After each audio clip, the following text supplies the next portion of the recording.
welcome back to It's an Inside Job podcast. I'm your host, Jason Lim. Now, this podcast is dedicated to helping you to help yourself and others to become more mentally and emotionally resilient so you can be better at bouncing back from life's inevitable setbacks. Now, on It's an Inside Job, we decode the science and stories of resilience into practical advice, skills, and strategies that you can use to impact your life and those around you. Now, with that said, let's slip into the stream.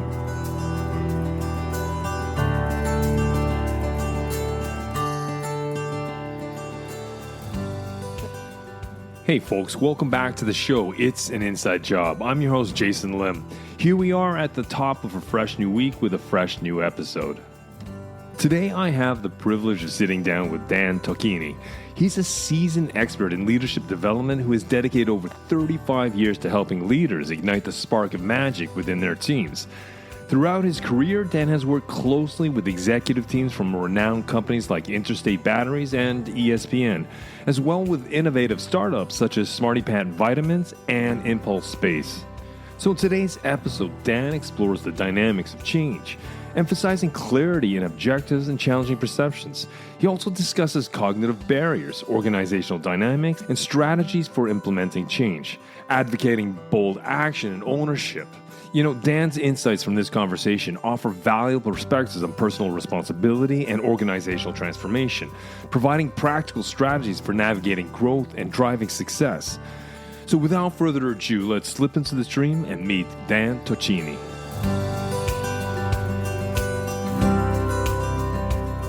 Dan, welcome to the show. Oh, thank you for having me, Jason. I appreciate the time, and I know it's pretty late for you, right? Yeah, I think it's probably a 6-7 hour difference between you and I. I was wondering if we could maybe kick off the conversation by you introducing who you are and what you do.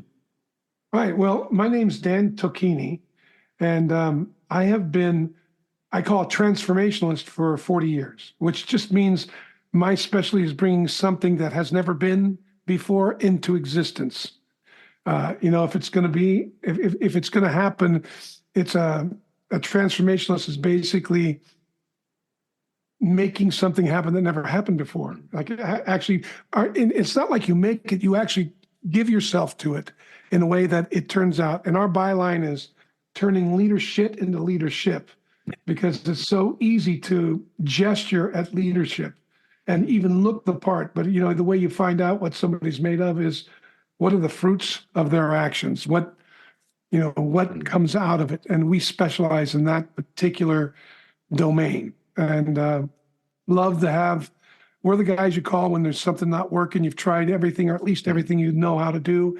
And we are good at finding it. We're not certain, we're confident that whatever it's going to take, we will be willing to put ourselves at stake that way to have it turn out.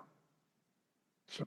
And I think leadership, in the sense, that is key when we're facing change. Logically, we've all heard it ad nauseum that change is inevitable. It is part of the landscape. And logically, everyone understands this. But emotionally, a lot of people thinking, I just wanted to go, after all this chaos, I wanted to go back to normal. I wanted to go the way it was. And This is what I want to kind of discover with you in the next hour, and kind of pick your expertise, your brain, and, how you see it. Because you've worked with a number of organizations, and obviously you have a broad spectrum of these different industries and different businesses. And there's going to be some touch points that overlap in what you've learned over your years as a professional. What has changed for you from a leadership perspective? How should we see change? Well, first off, change is the normal. We were talking about this, you and I, beforehand, and people kind of look at, change, this isn't normal. No, actually, change is the constant. And I think that brings up the first point, that what you resist persists. So if I resist the change, or because I don't want to let go of the old order, or whatever is trying to die so something new can be born again, then I'm going to experience it's going to magnify the pain. It's going to create a lot of unnecessary pain and distraction, because I'm going to keep trying to keep the old order in place. Mm-hmm. And so the first step is the willingness to acknowledge that this is just part of the process. It's part of the passage from nothing into something. You know what I mean? Yes, for sure, for sure. The brain likes to have one foot in certainty and one foot in uncertainty. But Mm. change for a lot of people is like going outside of the city walls where the barbarians are, and it's complete sort of wild territory. And so you get all Yeah. this resistance. And obviously, this is something but how important is it you speak about a well-defined destination. What do you mean by that? And how does a leader create a well-defined destination? And why is that so important? Well, because you want to know, when you're succeeding. You want to have an idea of like the destination or where you're headed, and what are the results that are going to indicate, the signposts that are indicating you're on the right path. It's the things are happening that need to happen because those are the things that would occur in order to bring forth what matters to you. And while that, I think that's a pretty well-known principle that, have a clear vision, at least how does it play out? And then I think the most important part, and what I think a lot of leadership miss, is that the way to the future is in the current reality, that all possibility is grounded in the current reality that you live in. And current reality includes not only the circumstances that you're in and all the things that are happening circumstantially, but it also includes how I'm thinking about it, how the other people on my team are thinking about it. And that part of current reality is constantly in flux. So I want to be connected to how I'm seeing things. I want to be able to manage myself first. I've got to master myself. I've got to understand my thoughts. I've got to, I can't believe everything that comes into my brain. I've got to understand what thinking is going to be most resourceful here. And because that's one thing I can do. I don't have to believe everything I think, but I've got to have some way of thinking where I'm clear about the thoughts and the ways of relating that are going to bring forth what I'm committed to. And that's not a real difficult issue. If I'm really clear about what I'm aiming at, and you're a neuroscience background, I'll tell you this, your brain will order the hierarchy of concerns that will bring that forward. And the minute, and it's really an interesting dynamic because we can change in a second. I can shift my aim from having something turn out to protecting myself in a second, or to looking good, or to feeling good in a second. So when those hierarchies change, when I'm concerned about what you think of me more than I am about what it is I'm committed to have turn out, that'll show up early. Now, the question is, do I have the awareness? Do I have the courage to take on my own thinking in a way that I can recognize that when it's still a small thing before it starts to play out and cost more and more to correct as I act into an aim that isn't what I said I was really about. And so checking into current reality is key. Can I connect with what's wanted and needed right now and utilize that to bring forth the vision? So yes, I guess that's a lot of words to answer your question, but I guess yes, you want to have a clear view of what you're aiming at, so that when you mix it up in the current reality, you can identify what's there that's relevant to act on, that'll open up the most likely space for that future to occur.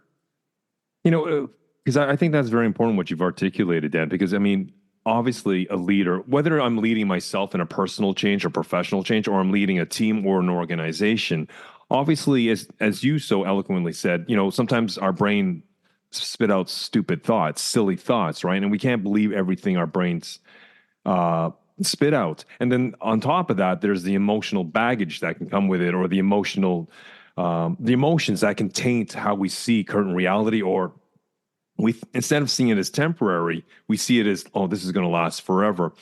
But you, with your deep experience, how do you coach leaders to, mentally and emotionally process their thoughts and their emotions to find a sense of clarity? Because, I understand if someone's moving, even they have an idea, this is where we want to move, there's always going to be some level of self-doubt and self-criticism as again, from my experience, but what advice would you give, or how do you help people find mental and emotional clarity so they can move towards that well-defined destination?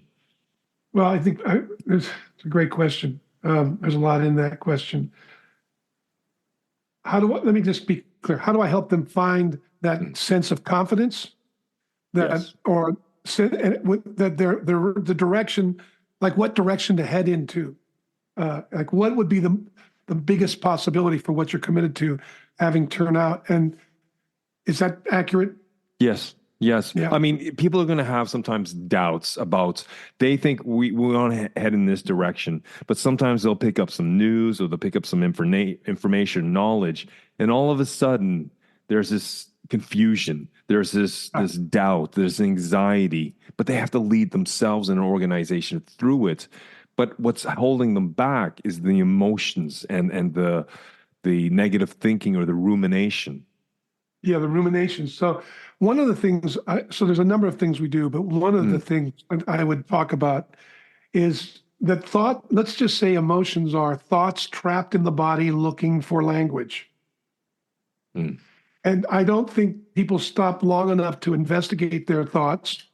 And it's really interesting because Tufts, Harvard, and MIT business schools did a long study about what is it that tends to undermine the successful manifestation of a team's goals. And they went right down into the individual. What stops individuals from doing what they know they need to do or being successful? And 87% of all these breakdowns are cognitive. In other words, the possibilities to have it turn out are present, but I see those possibilities usually as threats because they're calling me out of my comfort into the unknown, into an area that I need to go into, but I'm not familiar with the territory. So so what we have a tendency to do is that survival takes over. I'm afraid that I'm going to look bad, be wrong, be uncomfortable, be out of control.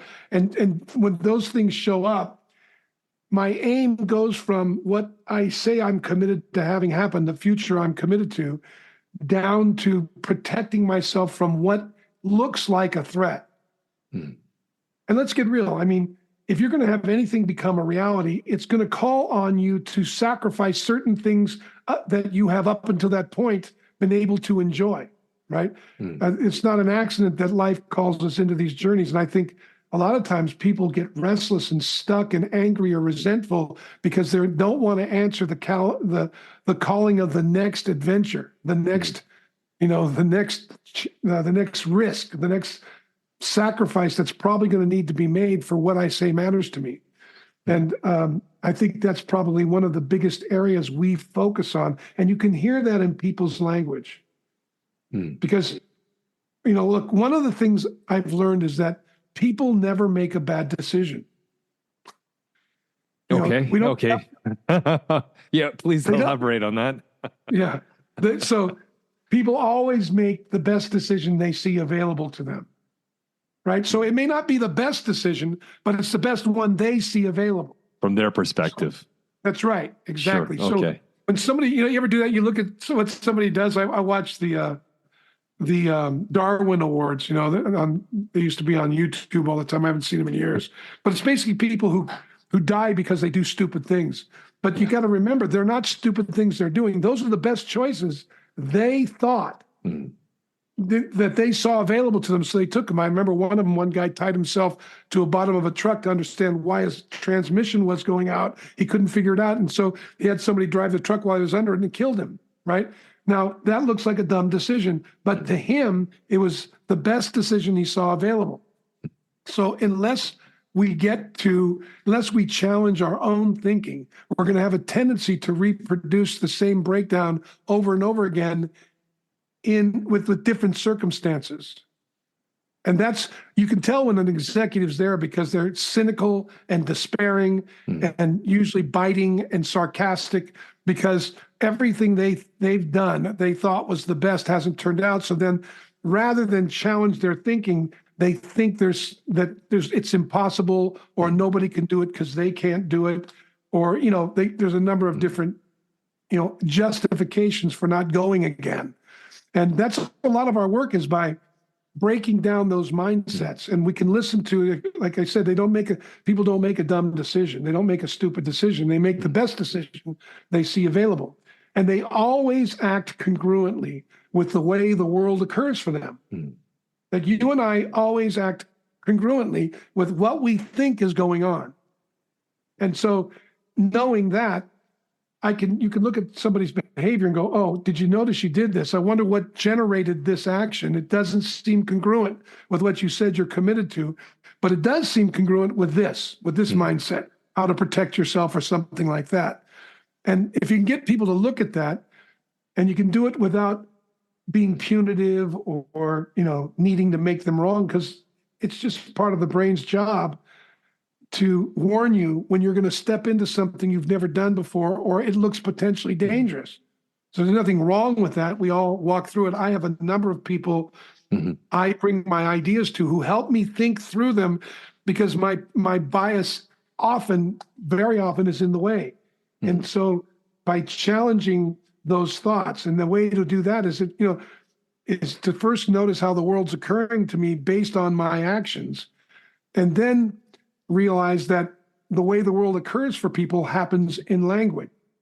So if I listen to my language, if I listen to your language, I can see, I can get a good idea of where I should probably start an inquiry to understand why what you want to do seems like the best choice, because it looks like to me it's going to take you off course, but you think it's going to bring you on course. I can be inquisitive, because it may very well be something I don't see, so I can inquire. And in that inquiry, I can start to test our worldviews. And that's where, iron sharpens iron. We can sharpen each other. But if I'm all caught up in worrying about how you think of me, or what, am I going to get that raise? Am I going to get what I want?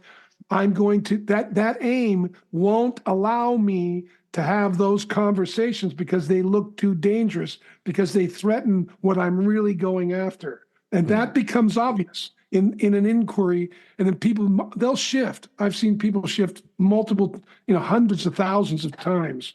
The key is, can I present it in a way that's inviting, that's supportive, that they get it's aligned with what their commitment is?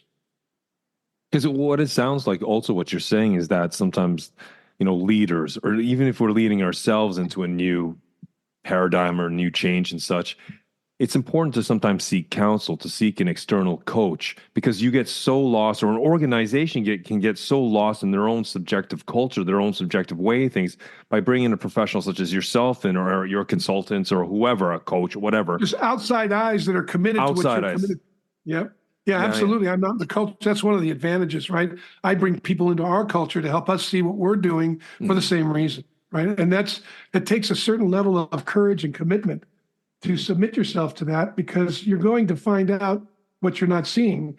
And if that's not okay with you, you're probably going to stumble a lot. You're going to have a lot of unnecessary pain and suffering until you're willing to invite outside eyes that you get are competent. Now, there's a lot of people out there who say they're competent. So, it's, how do you find them? That's a whole nother set of questions and inquiry and so on and so forth. Yeah, because the other thing I heard you also say is meet people where they are. You didn't say in so many words, but understand their perspective. Don't assume you understand their perspective. And as you said, inquire, be inquisitive, ask a bunch of questions to discover. And then obviously you can tailor your message so that creates a clear or defined destination for them and the benefits they get from that. Yeah. And well, there's a couple of reasons for that. I mean, one, they have the expertise to solve the problem, or they wouldn't be in the business they're in. They wouldn't have the level of success they have. I don't know their business like them, but I do know human beings, in a way that I make that my study. So that's my business. So I can help them look at things they normally wouldn't look at that may open up possibility. And I can test my own ideas, because, there's a lot of conversations that we're familiar with. How often, I'll never forget, I had a conversation with my wife once, and I thought for sure I knew what she was talking about. I mean, it was a really rough period of our relationship. We've been married, we've been together for 40 47 years, something like that, 48 years. And this was way back when I was a young man, and I had been unfaithful, and I had confessed it, and I was ashamed. And, she forgave me, but she didn't know if she wanted to stay with me, which was completely understandable. And so we made an agreement that we'd go to, we'd sleep in separate rooms. We had a baby boy. He's now 40. He was a year old, not even a year old. And we knew that we were always going to be tied together with my son and as a family. So whether we lived together and stayed married or not, so we both agreed that we would sleep in separate rooms and we would talk through some of the things. And she forgave me, but she didn't know if she wanted to stay with me. And I said, I completely understand. And so we agreed to do this for as long, for a year at least, and see what we thought on the other end of it. And we stopped any kind of intimacy. And I slept in a separate bedroom. We talk in the morning and have breakfast, and then I go off to work and then come home at night and play with my son and her, and we'd talk a bit, but we'd play with him mostly. Anyway, after about a month of this, we had bought a new house, and we weren't making enough money. We had a lot of savings, but we were chipping away at these savings. So I would ask her at breakfast, I don't think we can keep this house, and if we do, we've got to make more money, and I'm working this job. I'm working 60, 70 hours a week. There's no way I can do anything else. Will you help? And we'd get into an argument, and I would say, well, you don't want to help. And she goes, I didn't say that. And I'd storm off to work to go help people communicate. I'd throw a tantrum and leave. And I'd come home that night, and we wouldn't talk about it because Danny was up, so we'd play with Danny and then put him to bed, and we'd go to bed. And the next morning, we had the same conversation. Of course, I blew up even earlier and stormed out of the house. And then that same night, same thing, we played with Danny, went to bed. Next morning, I get up, and there's a tape recorder on the counter. And I go, well, what's that? She goes, well, we're not listening to each other. Maybe it's good we record the conversation to see how we're listening. And I said, okay, good. So turn it on. And we're talking, and within a half hour, we forgot it's on, and we're in the conversation. And I'm starting to elevate, and I'm saying, well, so you don't want to help? She goes, I didn't say I didn't want to help. And I said, yes, you did. I heard you with my own ears. And she goes, I get ready to storm out. She goes, stop, Dan, don't leave, please. Let's see what the tape recorder said. So I said, okay, put it on. So she turns it on. This is what it said. I went through the whole thing about this nut, and I go, so what can you do? And she goes, well, I'm committed to helping Dan. I just don't want to leave Danny at a babysitter. And I said, so you don't want to help? And she goes, I didn't say that. And then I turned the tape recorder off, and I said, all right, you didn't say that, but that's what you meant. And she started crying, and I thought for sure she was trying to manipulate me. So, I'm kind of a street guy. I grew up in the street, and I backed off and thought about it. And I thought, okay, well, I don't know if she's trying to con me or not. So I know. So if you're going to help, honey, how would you help? Like, okay, show me what you would do. Yeah. You say you want to, but every time I say do something, you say you don't want a babysitter. How can you help? And she pulled out a 2-page business plan out of her purse that she'd been sitting on for a daycare in the house. And it was at that moment I realized I didn't know her like I thought I did. And I was jousting with my bias towards her. I was projecting what I thought I was obviously projecting what I probably would do onto her because I can be vindictive. And when I saw that, I realized how much I'd missed her. And that opened up a whole level of conversation we had never had up until that point. And within 30 days, she had put a note on my bed telling me not only did she forgive me, but please come back to bed. She wanted to stay with me. So I went, after about 5 months we were reconciled, and we've been tight ever since. But we've had a number of those kinds of incidences with each other where each of us might be laying our assumptions on the other without testing them. And that's a big deal. I don't care how familiar a conversation is. I really don't know for sure what's over there till I test it. And there's a tendency in survival, and I'm sure you know this. I mean, the body is set up, the brain is set up to preserve the body, to keep it alive, to survive. And it's also set up to save energy in case it needs it to survive. That's why when somebody says something to us, we think we already know, we shut down. We don't want to talk about it because we already know it, and the body doesn't want to waste the energy. But it's literally that kind of self-management. It requires some patience to really understand where somebody is.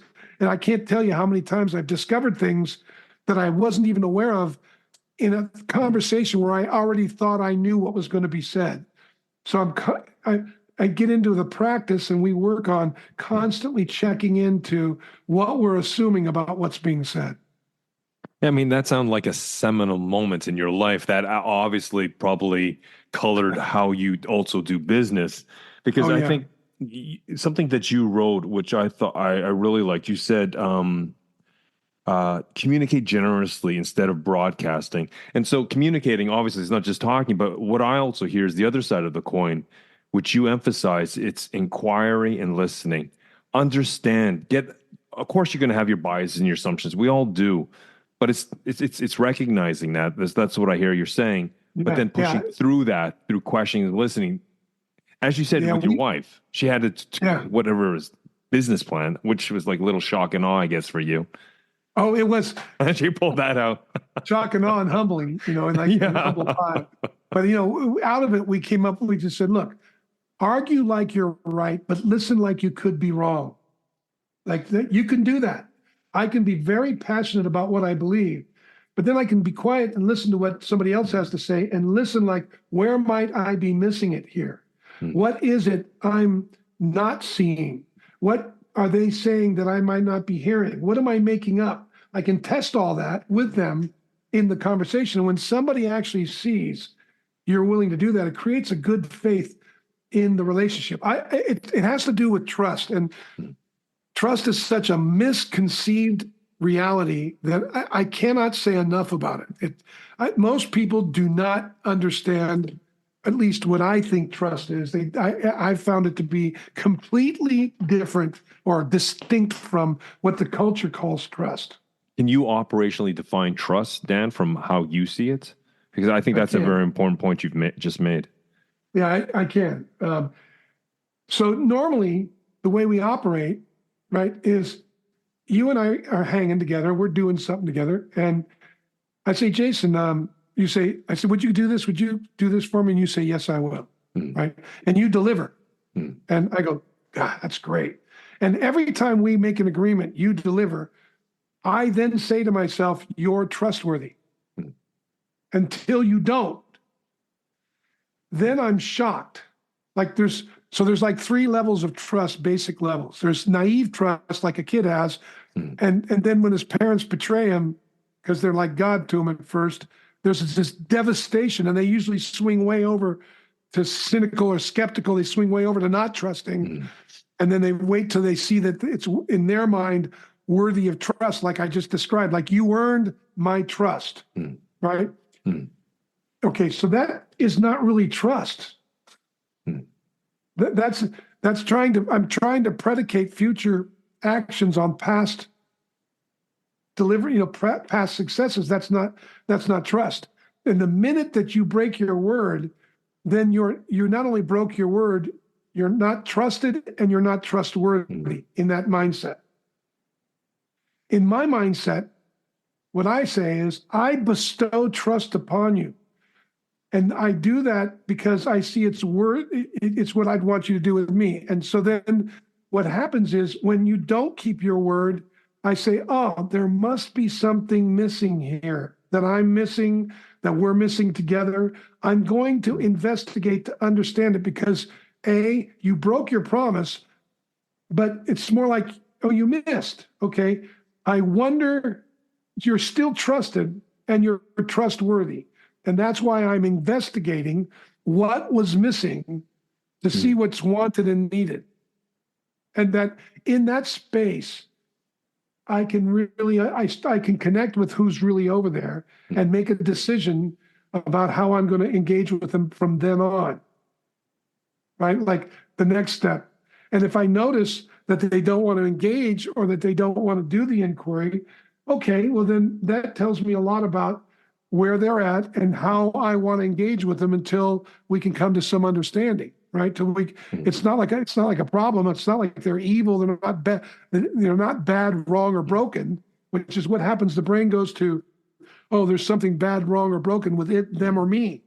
Well, what if it was just that there's something wanted and needed and I haven't seen it yet? There's something missing, and the broken promise is indicating that the relationship requires something that's missing. I wonder what that is.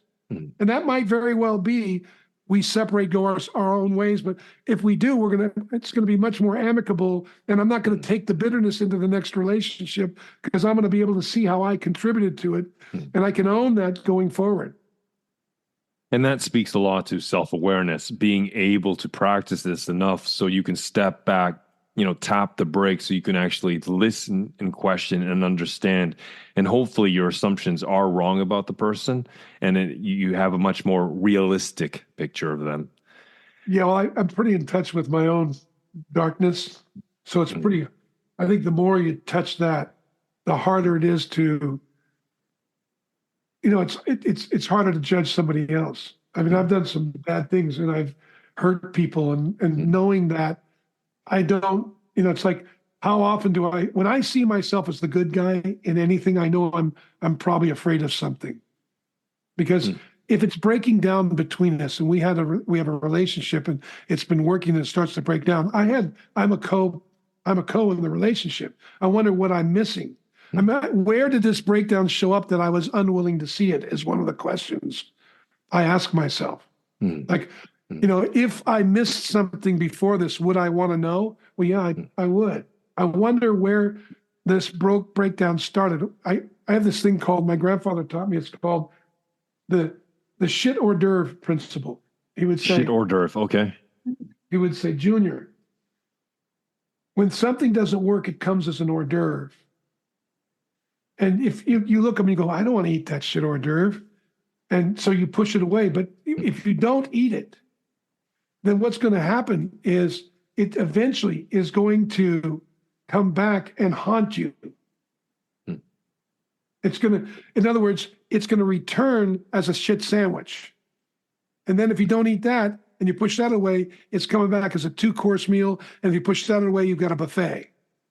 And so when do you want to eat it? Like you don't like it, but it's actually there for you to learn something about what you really want to have happen. So why not understand it now when it's this big before it gets this big? So if it gets to a place where it breaks down and I'm surprised, I wonder what I didn't see leading up to this. Like what, and I can tell, I have so many stories where I've missed it and looked up and then wanted to blame the other person. But I can look back and see that, I didn't want to confront this there because I wouldn't get what I needed from this person or something like that. I discover some motive that I'm like an accomplice in the situation. So I don't mean that in a moralistic way. It just means that I can take that power back. I can forgive them. I can send myself from the offense, and I can reestablish my relationship to them. Now, they may not want to reestablish it with me, but I can be clear and move on in a sense of peace because I've actually found the log in my own eye, if you will. Yeah, yeah. And as you said, it's almost like a health thing. If something's kind of inkling your way, you feel it's like maybe get that checked out before it blows up into something that you can't really tackle. Oh, and it can be I had a guy who worked for me years ago, and he wore a hairpiece, right? Okay. And we're out swimming in this little island in Hawaii, and the water washed over him. I could tell it was a hairpiece. I didn't know he had. I go, hey man, you're wearing a piece, huh? And he got so mad at me. He goes, never talk to me about it. I don't want to hear about it. Don't talk to me about it. And I thought, that's weird. We've never had that kind of wow. And I didn't say anything. I just backed off. And I kept thinking about it. And about 6 months later, I discovered he was having an affair with somebody on a team that we had. And it was a big blow up. And I realized that conversation showed up many months before on the hairpiece thing. He's so vain. If I would have addressed that there, I might have gotten a whole look at his character that would have clued me into and maybe even helped him see what wanted and needed, that because it really fouled the relationship with our client, and I had to go in there and clean it up. And he ended up leaving, and we stayed friends. He died at 51 a few years back, and I became I still was connected to him. In fact, he made me the executor of his will with his family. But it was really, that whole situation really scattered his life. And I've often thought, if I would have pursued that conversation, who knows what might have opened up on that island about his hair and how that related to his vanity, his insecurity. Yeah, but I guess there's always wisdom in hindsight, and you probably would have. But I guess at that point, you saw the emotional reaction from the guy, and it's like, okay, whatever it is, some vulnerability you didn't want to open up in the guy. So I had this guy come to work with us just about a year and a half, 2 years ago, and really talented guy. And he said, here's what he said. We were talking, and he was interviewing with my partners because he's coming on as a partner. So we really wanted him to come work with us. And he said something to me. He goes, Dan, you and I, we kind of came through a very, very similar experience. We came out of the human potential movement. And he was had worked with Werner Erhard, and so have I. He was one of my mentors. And, he goes, you and I have this common language, but Adrian doesn't. Now, I go, why did, now that that really hit me sideways, right? Like, what? And we're talking about, this guy has made it through a lot of interviews. He's done a little work with, he's pretty gifted. And immediately I'm like, that is something missing there. And I remembered that conversation on the island. So I went to him, I said, why did you tell me that? What was the purpose for telling me that you and I have an understanding that Adrian doesn't have? He goes, I just wanted to make a connection. I said, yeah, but the nature of your connection is it's like witchcraft. It's divide and conquer. It's like, now you and I have something that Adrian doesn't. And that's concerning to me because I don't want divide and conquer. We're not in that kind of competition. I think you ought to talk to Adrian about it. He goes, well, it's not really a big deal. But in pursuing that conversation, we discovered that this guy really was insecure and wasn't going to be a good culture fit. Even though he's gifted and he's probably going to do well on his own, I was just straightforward with him. I said, I really don't want you at the table with us. It doesn't work for me. The way you've handled this discussion, rather than try to understand what we are thinking or what we're seeing, you keep defending, which causes me to even go deeper in my concern.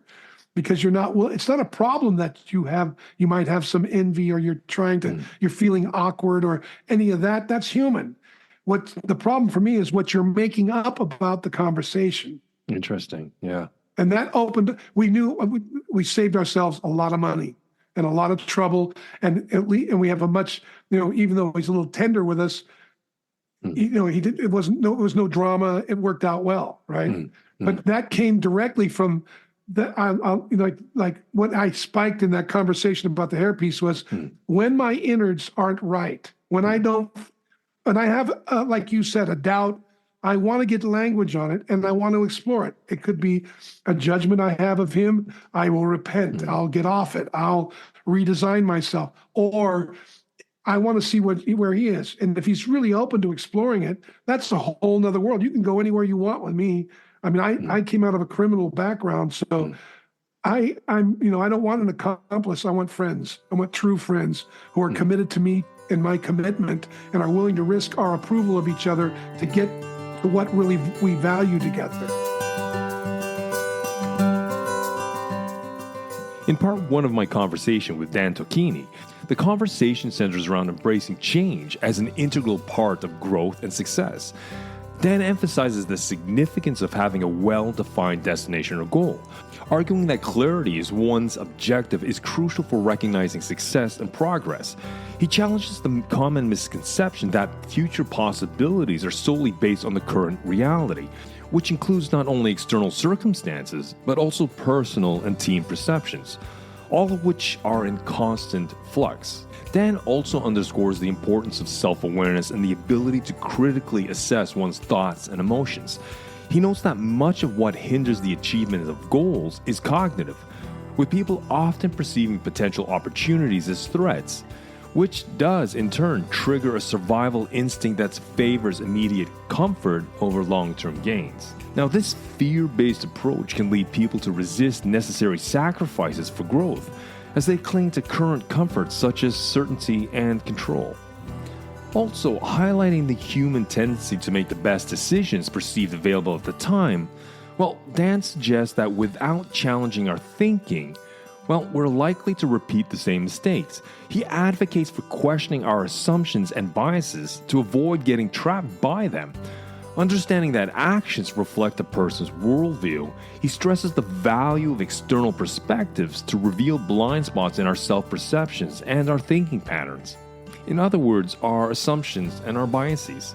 Dan advises adopting a mindset of being open to being wrong and actively seeking alternative viewpoints as a way to invest energy into personal and professional development. This approach, as summarized by Dan's principle of argue like you're right, but listen like you're wrong, encourages a balance between confidence in one's belief and the openness to new ideas, fostering a culture of continuous inquiry and growth. So now let's slip back into the stream with part 2 of my brilliant conversation with Dan Tocchini.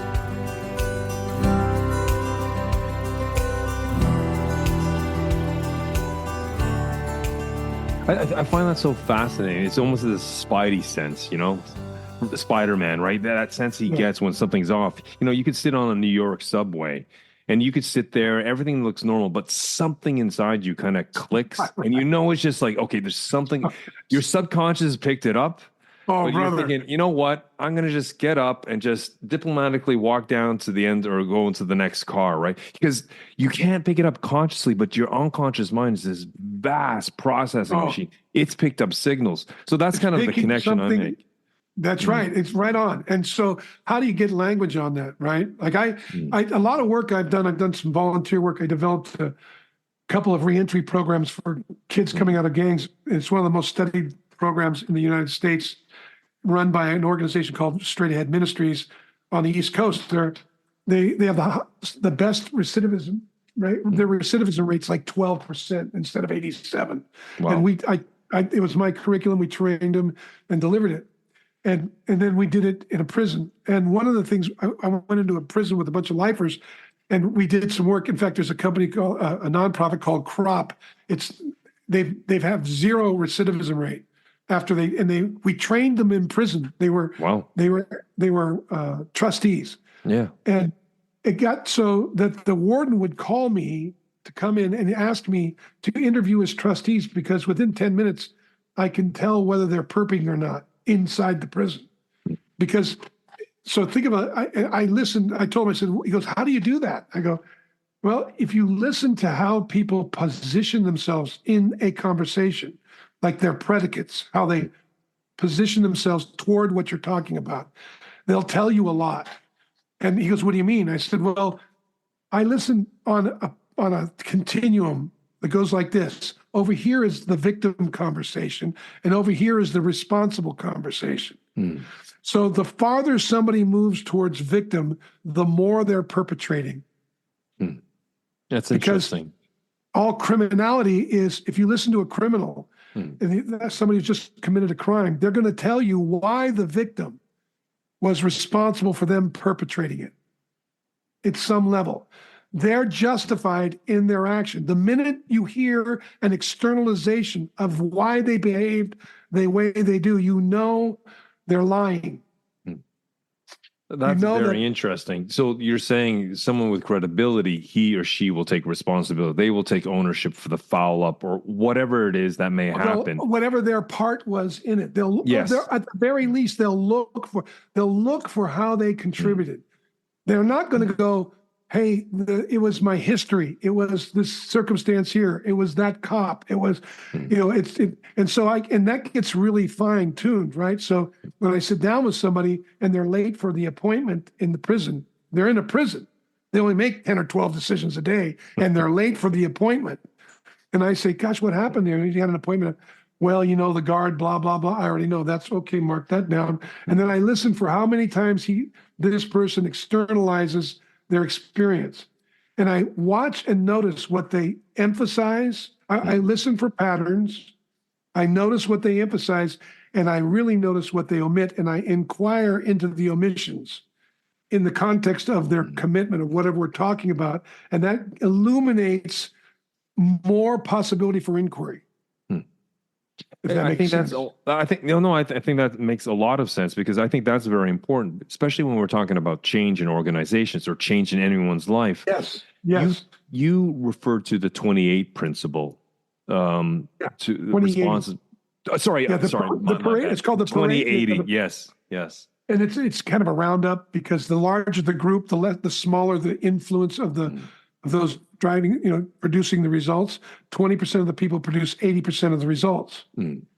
I was And wondering if you could break that down for us, the responses from people based on the 28 principle. I know in your book you break it down into 3 numbers, but I thought maybe yeah, we could start general and then get more specific because sure. I found it a very interesting point in your book. So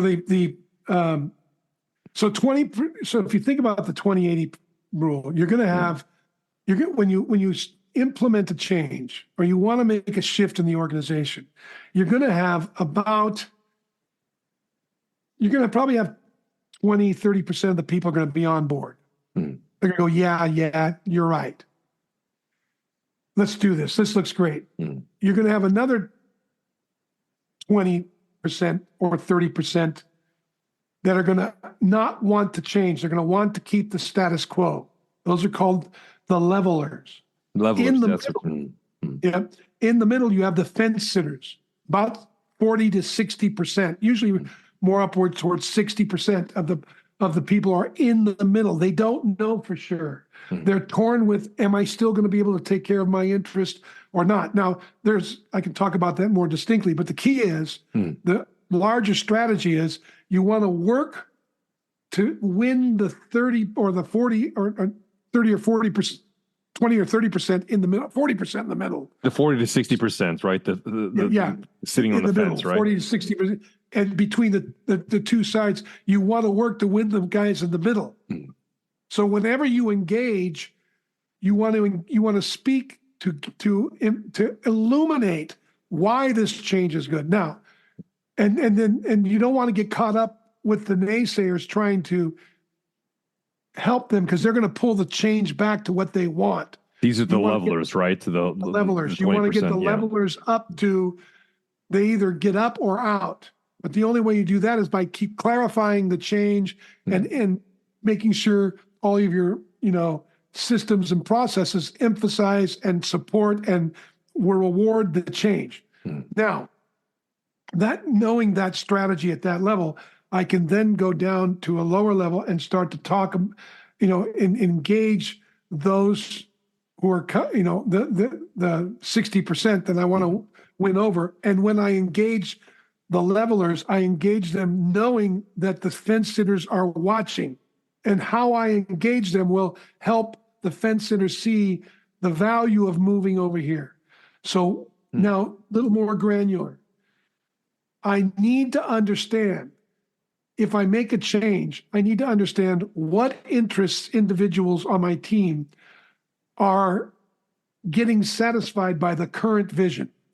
There are values, there are interests that are being satisfied. That's why they're aligned. Nobody wants to be led.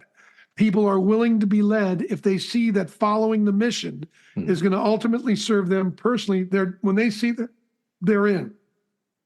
So when I make a change, I want to make sure that I'm connected with my leadership team at first, and they're clear about how this change is going to still serve their interest and maybe even more.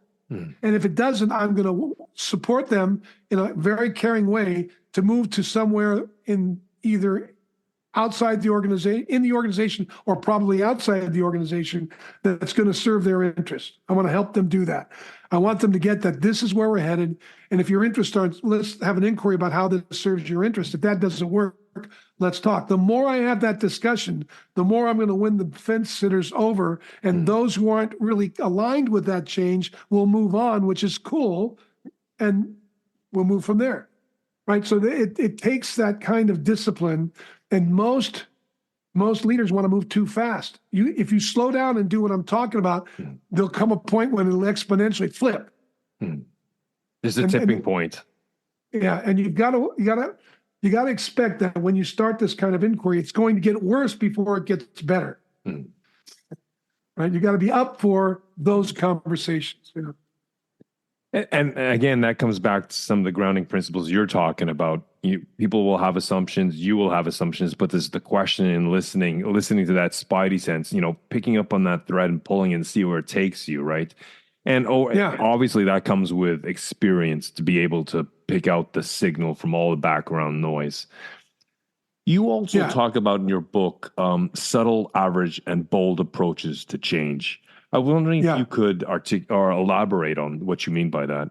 There's no, yeah, you don't move slowly into a change. You've got to make bold moves, and they've got to be logical and they've got to be aligned with the vision. And they've got to be congruent with your conversation. And if you miss something, you want to own it and correct. But you can't gradually make a change. It's extremely painful and extremely expensive. You've got to take incremental jumps, and they got to be good leaps. And that you've got to, that takes some forensics, right? You really got to understand your team and then how they relate to their team. So one of the things I say is, what you don't face now will defeat you later.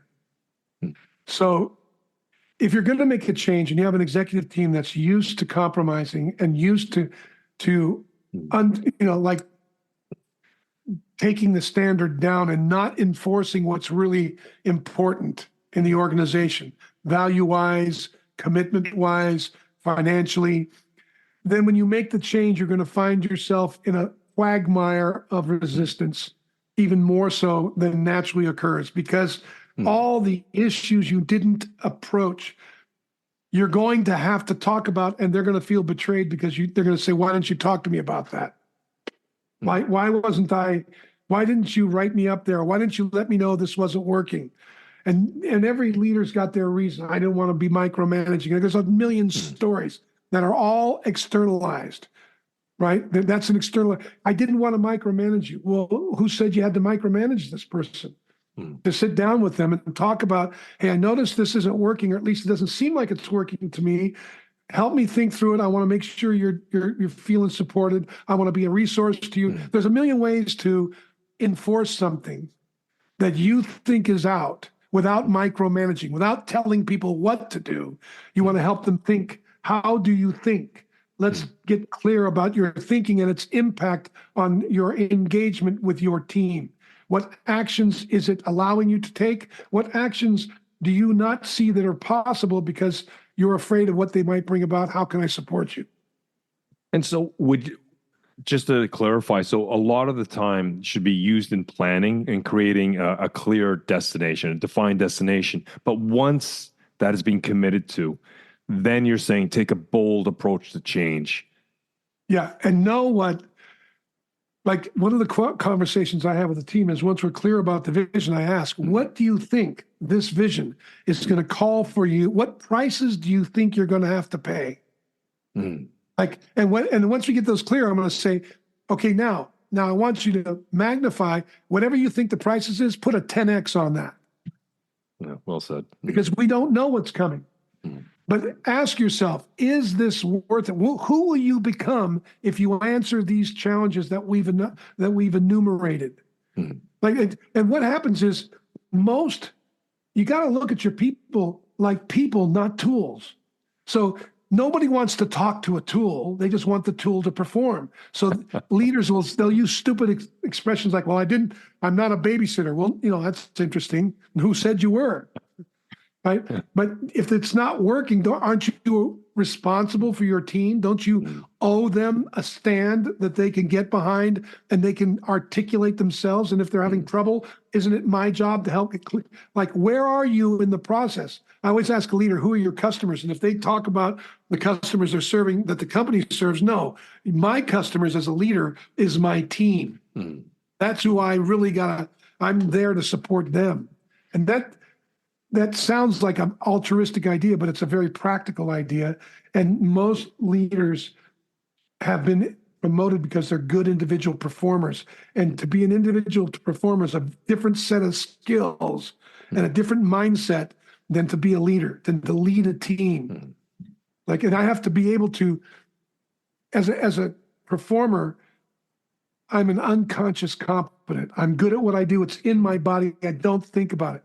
But to be a leader, I have to be clear about what it takes for me to be to do what I did and coach it. Like you think about Phil Jackson. I don't know if you know about the Bulls, right? The Chicago Bulls. When Michael Jordan played, Yeah, they had never 95, 97, wasn't it? well, Yeah. Phil Jackson knew how to get competency into language. He knew how to stand in a way that they and articulate and create a narrative that people were willing to get up to. It was enticing for them. They wanted to demand of themselves, including Jordan, to have that turn out. I think what's also important is the idea of change and conflict. When you're going through change, you're going to kick up dust. And in that, there's going to be conflict. A lot of people, including myself, I don't like conflict per se, but I will have to move into it if I have to have a constructive conflict. But I think many people have a negative connotation to conflict. Conflict means a fight. Conflict means I'll destroy the relation. Conflict means I'll be seen as the bad guy. I don't want to hurt someone. Yeah, I'm respectful of your time, Dan. I was just wondering if you can address the idea of conflict and maybe what is the mindset you find is the most appropriate when it comes to conflict and change. Well, first off, conflict is the natural result of change and diversity. You're going to have different thinking, people with different commitments. You got marketing operations, you got logistics, you got people with different agendas that are needed to be met in this. So if you think you're going to make a change and not have conflict, you're naive and you're going to be greatly handcuffed because you're going to be trying, your aim is going to be to avoid the conflict instead of go through the conflict. You're going to try not to be changed by the conflict when in fact you need to be changed by the conflict. You need to learn as much as those around you. So I'm learning through the conflict and I'm inviting them to stand shoulder to shoulder in it. And that, I'm speaking at a high level, but I can, that goes right down into how we do our meetings and what we do together, during the day, what processes we implement. And when problems come up, one of the big things I talk about that gets, if you want to get a little more micro on it, is there's only 3 problems you ever face. And because anytime you implement a change, you're going to create a new set of problems. There's never not problems. There's always challenges. They're always there. So the question is, which challenges are the most important to solve? And I've blown this multiple times where I picked the wrong set of problems and it didn't, it's like, no, those aren't the problems that these are the problems that needed to be solved. So the way to view the problems is there's only 3. There's a normal problem, there's an abnormal problem, and there's a pathological problem. Okay. So the normal problem is like, let's say we start a business, you and me, Jason, and the first couple of years we have some cash flow issues. That's a normal problem. But if we're in business for 8 years and we're having a cash flow problem, that's an abnormal problem, and it could be pathological. So that's one I'm going to focus on. So I look at the context of the business and I look at, okay, what problems are normal for this, where we're at, what we're up to, what we're going up against, and what are problems that are abnormal and possibly pathological that keep occurring that undermine our progress. Those are the ones I want to go to first. And then I can frame those out and prepare for them. And I have a whole framework for preparing for a difficult conversation to mine it for possibility. And I guess part of that is coming back to the fundamentals that we talked up at the top of this episode. It's the listening and understanding, getting past assumptions, getting past our implicit or biases in general in order to do this.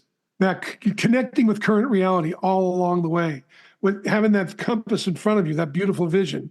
And then how does it show up now? And given these circumstances, how would I presence that now, right? And so I got to connect with all of it, like not run from it. Everything I want to run from, I want to look at that first. Because that's how I pay attention to the things I'm most uncomfortable. I'm trained myself to go to do that first. Well, Dan, thank you very much for sharing your knowledge and such. We are at the top of the hour, and I'm very respectful of your time. Is there any last advice or wisdom you would like to leave with our listeners today? Well, the one thing I hold on to for me whenever I'm working is to keep kicking at the indifference until it bleeds life. I just keep going after it until what I'm committed to starts to show up. There's some life in it. And I've found that, that is the kind of mindset that brings forth the most fruit. If I, and I guess that's probably the biggest thing. And the other thing is, remember, you can't explain your way out of what you behaved your way into. I like that. That's a great quote for the podcast notes. Well, Dan, thank you very much for sharing your experience and your vulnerabilities today, especially, and also thank your wife, because I think that was a brilliant story. That was a seminal moment obviously in your life and in her life. That was a brilliant Sure. story. Yeah, well, Jason, thank you. It was really a pleasure, man. I enjoyed meeting you. Thank you.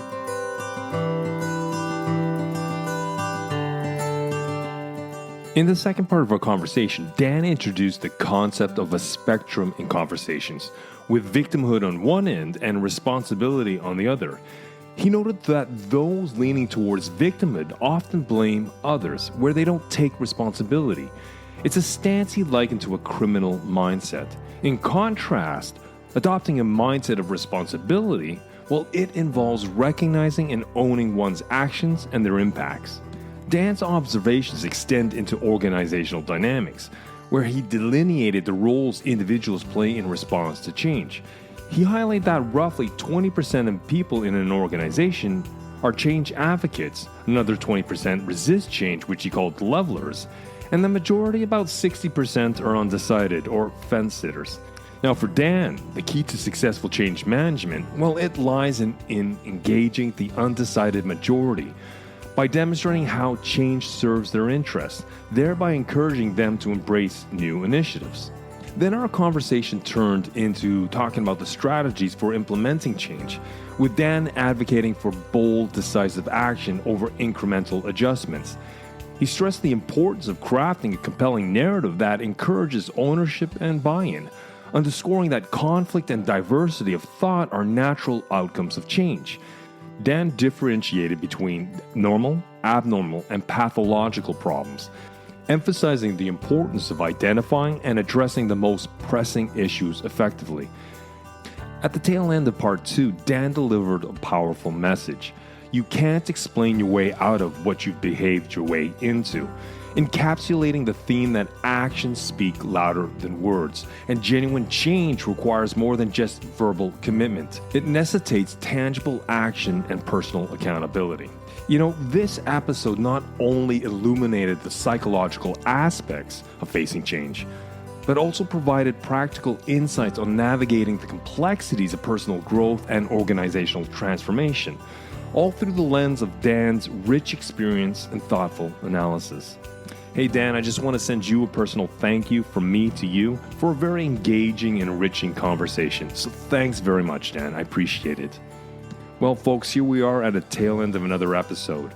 Thank you for joining me for another week and allowing me to be part of your week. If you have any questions or comments, please send them my way. I'm always open to hearing what you guys have to say. So thanks for that. Well, folks, until next week, until the next time we continue this conversation, keep well, keep strong, and we'll speak soon.